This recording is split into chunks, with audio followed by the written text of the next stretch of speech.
Bien, fíjense, aquí tenemos una polarización de un transistor NPN, porque la flecha no penetra, este es el símbolo. Y las resistencias que polarizan la corriente del transistor. Estas resistencias se calculan dependiendo de la capacidad del transistor en voltaje y corriente. Ahora, en un circuito así como este, hay una corriente de emisor, hay una corriente de base, que por cierto la puse en el sentido contrario.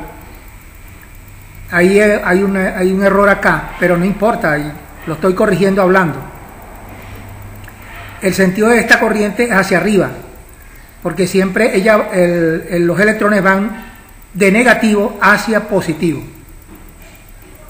Esta sí está bien, esta corriente es la corriente de colector, hacia arriba. Los transistores NPN se polariza el colector positivo y la base también un poco positiva para que pueda trabajar y amplificar.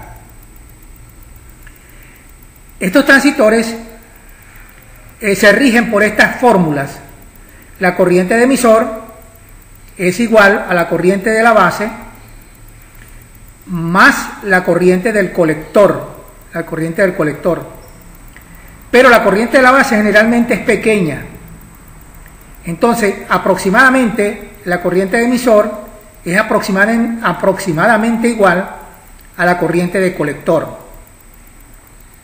Otra de las fórmulas que rigen los transistores normales de estos tipos, NPN en este caso, es que la corriente de colector es igual al beta, o la HFE también se llama, por IB.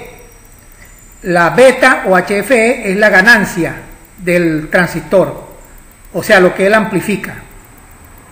Después más adelante podemos explicar lo que es ganancia de los transistores. Ahora, quiero decir lo siguiente.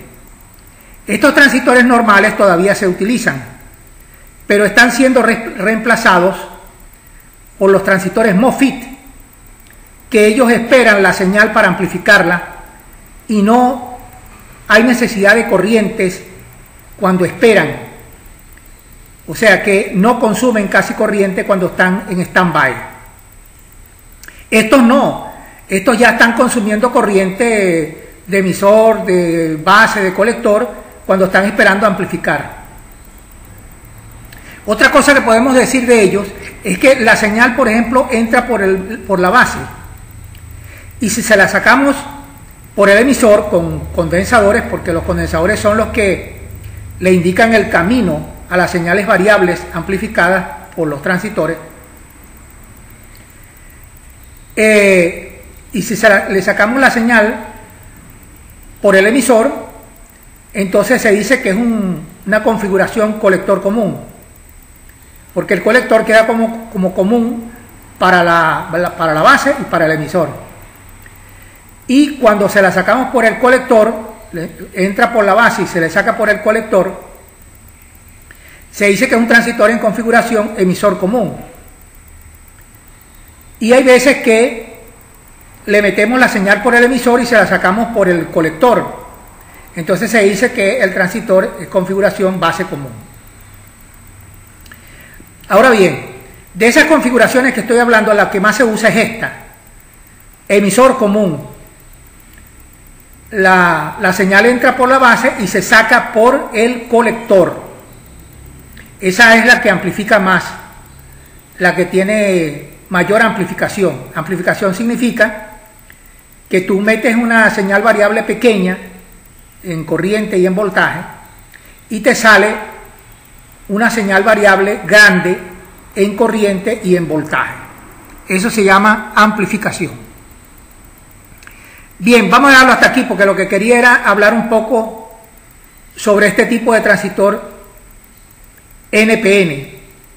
Fíjese, el NPN se polariza el colector positivo y la base también, como dije, un poco positiva con respecto al emisor.